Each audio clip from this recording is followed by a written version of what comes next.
All right. Welcome to another Tiger minor league report breakdown, if you will. We do these throughout the season, and as spring training wears on. And today was a ho hum kind of spring training a little bit. We were looking at some positional battles in the bullpen, especially with Bill Brisky versus Alex Faedo. There's the emergence of Ryan Anderson. There's a lot of things to get to, but there was a ninth inning tonight, Chris, this afternoon, rather, in Lakeland, that we know that stats don't matter in spring training. None of it matters. None of it. No one remembers that you get a save on March 12th, 2024. However, in this case, Chris, today was a little different. Yeah, it was Jackson Jobe Day, and we were all, I think we knew about it. We were excited when we heard about it last week. I think they started reporting that Jackson Jobe's going to get into a spring training game, and AJ Hinch is very smart and savvy about these types of things, and he knows, all right, if we're going to do this, we're going to get him on a game where we have the Bally broadcast here, we've got Statcast data, so the fans can see this and get excited. That's no mistake there, and we had high expectations because we've seen Jackson Jobe. We just talked about it before the show. We saw him at least 4 times in person last year between the two of us, and he was super impressive in all of them. He had one game where he gave up a couple home runs, but yeah, we knew pretty much what to expect. And then he came out and absolutely blew away my expectations with the velocity, really. And it shouldn't be a huge shock, I guess, given what we've seen the velocity gains from the rest of the staff this spring. But we never had him at more than 88 or 98 point something last year on the gun. I think probably 98.4, something like that. And yeah, hitting 102 was not something I expected from him today. But what an impressive performance. You could certainly tell right there where AJ was like, "Oh, here we go," and this is where there's just this pitch right here. Yeah, so that was the slider, the sweeper slider. Yeah, that he got the ground out on. Yeah, I mean it was just and like to your point, it's the ninth inning of a spring training game on with a road team, so they didn't bring. He's not squaring off against Mookie Betts and Freddie Freeman, right? These are minor leaguers, but stuff is stuff, and what we saw today was one of the loudest things I've ever seen, honestly. To see fastball up to 102 with a slider, sweeper, whatever you want to call it, that's at least plus, a changeup that's at least plus, and a cutter that's at least above average. It honestly, it kind of reminds me of like prime Justin Verlander, or like when Joel Zumaya came up and was just blowing people away. It's the pure stuff is some of the best on the planet, honestly. And it was really cool to see it today. And I think fans are right to be excited because there's a certain level of talent that you can't find. And Joe put it all on display today. And the reason why it's so impressive is you look at where he's coming from here. So look at the release point. It's all so the fastball in the red here. So if you're watching us on YouTube or if you're listening to us at home, I would suggest this is more of a visual podcast, this one in this case. But if you're watching us on YouTube, look at so the red right here shows the fastball. You have your sweeper right there in the yellow, which is a east to west pitch that covers a lot of the plate. You have your cutter and you have your changeup, all coming from the release point. So bam, move that up and look at that. What are you going to do? I mean, if you look at this from in terms of like location of, and by the way, this is of course courtesy of Statcast. The reason why I want to have this visual to kind of have set up here is look where the fastball is, Chris. The fastball location, high in the zone, right there. And you're going to do is like, even if you're going to get there's maybe one pitch in the zone, cutter comes in a little bit, but everything, you got 5 swings and misses from these 13 pitches, Chris. That is how good his stuff is right there. In terms of movement, in terms of getting it pinpoint accuracy, command. Again, even with this changeup right here, that changeup is going to have that natural downward action anyways, correct? Yeah. No, I mean, I think if you look at this is from the batter's perspective, right? So the fastballs, it starts when it was coming out of his hand, it kind of looks like a tightly knit bunch of grapes for people who maybe can't watch. And then, then you see, and I've seen this video enough of him today that I can point like the 2 fastballs that missed were, I think, his first 2 pitches. And then basically everything else is exactly where he wants it to be, except for the sweeper that got the ground out. That ended up right over the heart of the plate, which is something we've talked about occasionally with guys who have tons of break on their breaking balls. We saw it with Kiter Montero and Reese Olson too. Sometimes it's hard to command those, and they kind of end up in the middle of the plate. But yeah, the changeup, the location was perfect on his changeups. I guess one of them was a little bit too low, but the two against the left-handed batter were filthy to end the outing. He threw another perfect sweeper that was down and away from the right-handed batter, and then you see the other three fastballs he threw were just absolutely ideal location, right on the edges, either top, bottom, or inside. So yeah, we're starting going through here the first two fastballs, and then he comes with a cutter just to get me over cutter at 95 miles per hour. Uh, which is like, okay, that's fun. And so there's the sweeper that's the ground ball to shortstop. That was And basically that his only sweeper also, mistake. and probably see that. And let's rewind that one right there. Oh, there's going to rewind it for us. Look at this. Actually, whoo! Like, and that Yeah, sweeper, that's the perfect sweeper. Yeah. yeah, and that's where Chris, that pitch also induces a lot of ground outs. Correct. That's one of those Yeah. pitchers that does that. If you know, ideally it's going to go low and away from a right-handed batter, and if he makes contact at all, it's going to be weak and on the ground. So then, yeah, then he hits 101, and then it's 102 just outside, and then I think he comes back with a changeup right here that's in the dirt. I think this is the one. Yeah, the changeup was a little bit too low, and then he gets him with 101 right at the bottom of the zone. Oh, another changeup right there. Sorry, Yeah. the other pitch was a cutter, I believe.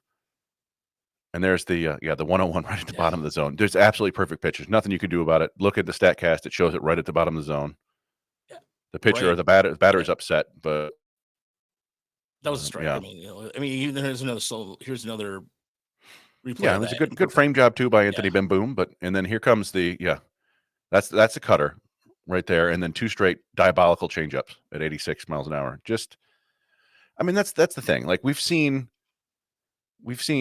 pitchers throw really hard before.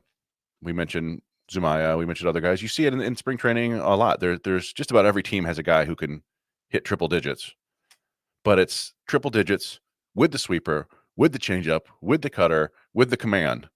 You just don't see that every day. You don't, and like I said, that's top 5 stuff on the planet. And the real question is now is like, what do we do? Because we've talked about this before, right? Like he's only had one start above A ball. He started at Double A Erie at the end of the season last year. You were there.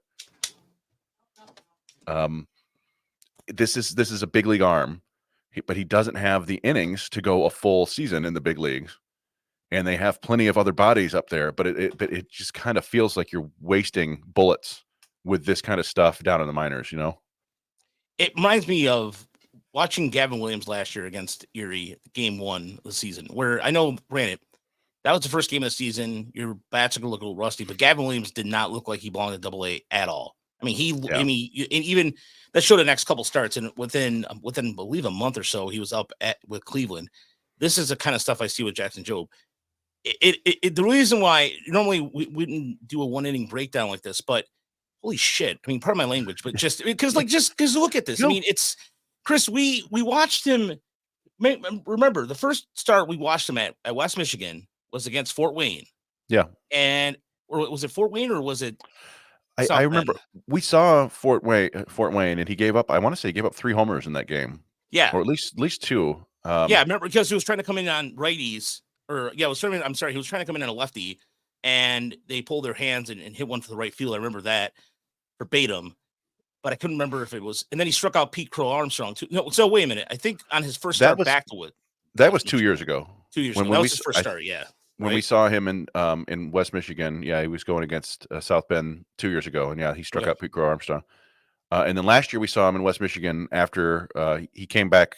He started the year injured. Remember, he had the lumbar spine or whatever it was, and was down in Lakeland for a little bit. And then he came back up to the Midwest League, and so we saw that the first few starts, I think, for him there. And I don't know, it's just a staggering amount of growth from any prospect in just like a year and a half, basically. I don't know how many total innings he has, probably under 140 as a professional. Yeah. I mean, that's the main issue, right? And also we should say, okay, this is, we saw him sitting 95, 97 last year and touching 98.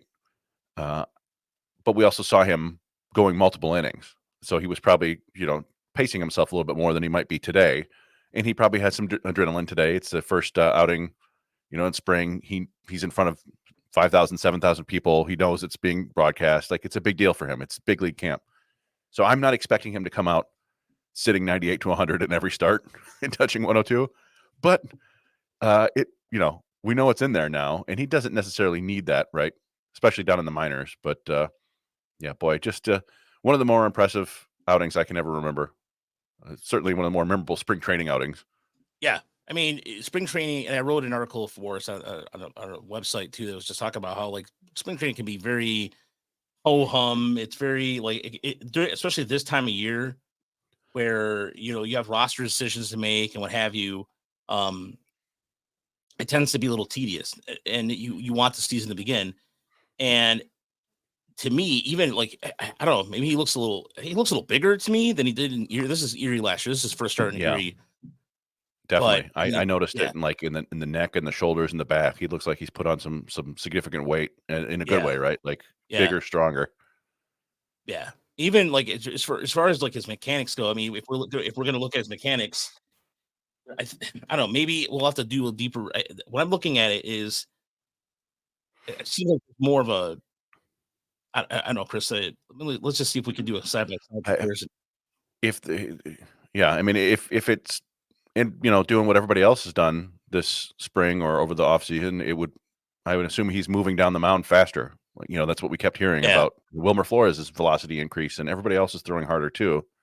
So it may just be that once he gets to that kind of pivot point, that I don't know if they call it the balance point, the rocker step, whatever you want to call it, where he's brings his knee up, he may just be moving forward already. I don't know, but yeah. I'll have to take a deeper look at that. But again, you have to come away. Yeah, you're right. This is just a one inning thing to look at, but it is another example of the Tigers pitching development machine. And before we get out of here, too, one of the things I want to mention, I mentioned it at the top of a little segment here. Alex Faedo, 2 innings, 2 hits, or I'm sorry, 2 innings, 2 strikeouts. He hasn't allowed a run since February 25th, his first appearance of the spring, and he looks really good. I mean, you look at some of his Statcast data today, Chris. I mean, as far as his numbers are going, and same thing with Bo Brisky. yeah. It's the pitching lab. It's literally if the Tigers had lab coats, they're somewhere around having lab coats because the thing is it's Faedo. What comes to mind is the fact that his slider, you called strike and whiffs, so your CSW percentage it's right around like 33%. But in the zone, you're talking about or out of the like just trying to get people to get your stuff to swing. So Z zone, correct, Crooks? That's your Sounds about right. Yeah, yeah. You're getting, and this is Faedo. Faedo wasn't like in terms of his velocity today, he was sitting around 94. It hit 96, but it's what he was doing with his slider. What was he able to do with his fastball? That's what he was doing, just fastball slider. And Yeah. that's No in changeups like today. no changeup today. So you kind of wondering then what are the Tigers going to do? Are they going to make him a reliever? And but then Brisky today brought up all four of his arsenal. So he had his fastball, changeup, slider, and that sinker he has going, and that changeup, which is one of his best, that's his best pitch, his bread and butter. That's not generating the kind of swings and misses, but still, that slider is. I mean, Yeah, that's a good sign. yeah, that's a good sign, especially Chris. I mean, we talked about him needing a third pitch before to really be an effective bullpen piece, and that's another positive sign there. Yeah, I mean, it's a spring training game, but it was very well pitched. Oddly enough, the Twins, they let off the game. Alex Kirilloff let out the game, and I think worked a full count and then hit a single. And that was the only hit of the day for the Twins. They got one hit the entire day. Maeda kept them off balance for the rest of the 4 innings. As you said, Faedo was really nasty with just that fastball and slider. And then Brisky was solid, and then Jobe came out and was like the cherry on top of the sundae, right? Like that was about as well pitched of a game you're going to see in spring training. Joe Ryan wasn't bad at all. Kerry Carpenter got him for a double over the bag that ended up as a triple because I think it got bounced around in the corner a little bit. But yeah, I don't think the Tigers are going to struggle to find solid pitching this year. You cross your fingers and they don't get it's a sort of some like bus accident and lose 6 pitchers at once. because they've got 10, 12 great arms in the system ready to go. And however they want to use it, like these are, it's becoming hard to figure out where to put guys and how to use them best. And those are the kind of good problems to have as an organization, right? That's why Scott Harris is paid a bunch of money, because it's his job to figure that out, to make sure that they get the right mix and win games. But they're not lacking for talent right now, which is fun because it's been a while. Yeah, and there's something that you mentioned too, another arm too mentioned that you're a big fan of. You notice is Drew Anderson, who there was a story that in the free he went from 92 to start the camp to 98 to start camp. Not just it wasn't just a progressive out of nowhere. He just threw 98, and the word is getting out on this. Yes. And it's something, Chris. That here's the thing, and this is a caveat. This is something I wanted to bring up before we get out of here.